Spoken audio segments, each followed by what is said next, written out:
পৃথিবীতে যুগে যুগে অসংখ্য নবী ও রাসূল এসেছেন। সৌদি আরবের দক্ষিণ মিনার আল দিবা পর্বতের পাদদেশে এমন একটি মসজিদ রয়েছে যেখানে মহানবী হজরত মুহাম্মদ সাল্লাল্লাহু আলাইহি ওয়াসাল্লাম, মুসা আলাইহিসসালাম সহ ৭০ জন নবী নামাজ আদায় করেছেন। এজন্য একে নবীদের মসজিদ বলা হয়। মূলত এর নাম মসজিদুল খাইফ,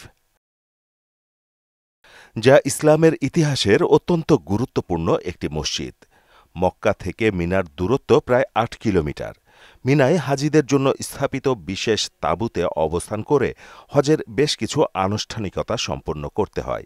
হজের আনুষ্ঠানিকতার অন্যতম অংশ হল শয়তানের প্রতীকী স্তম্ভে কঙ্কর নিক্ষেপ করা। এই কঙ্কর নিক্ষেপের স্থানের খুব কাছে ঐতিহাসিক মসজিদে খায়েফ অবস্থিত।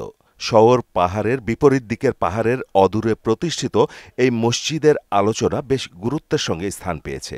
বিশাল মসজিদটিতে কঙ্কর নিক্ষেপ করতে আসা হাজিদের মনে করিয়ে দেয় ইতিহাসের অনেক ঘটনা। বৃহদাকার মসজিদের উঁচু মিনারগুলো বেশ দূর থেকে পাহাড়ের চূড়ার সঙ্গে পাল্লা দিয়ে দাঁড়িয়ে আছে। বর্ণিত আছে, হজরত রাসূলুল্লাহ সাল্লাল্লাহু আলাইহি ওয়াসাল্লাম এই মসজিদে নামাজ আদায় করেছেন এবং বলেছেন এখানে ৭০ জন নবী সমাহিত হয়েছেন।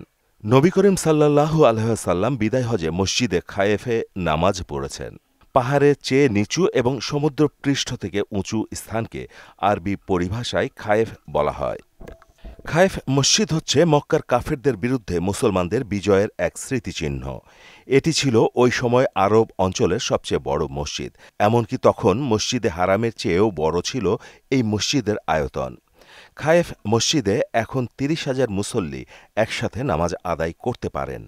মসজিদের চার কোণায় অবস্থিত ৪টি সুউচ্চ মিনার মসজিদটিকে দান করেছে অপার সৌন্দর্য। হজের মৌসুমে মিনায় শয়তানের প্রতীকী স্তম্ভে পাথর নিক্ষেপের সময়টাতে মসজিদটিতে মুসল্লিদের প্রচুর ভিড় দেখা যায়। মসজিদের সামনে সাইনবোর্ডে ৭টি ভাষায় লেখা রয়েছে মসজিদের নাম। সেখানে বাংলাতেও লেখা আছে আল খায়েফ মসজিদ। মাহমুদ হোসেন, মোহনা ডিজিটাল।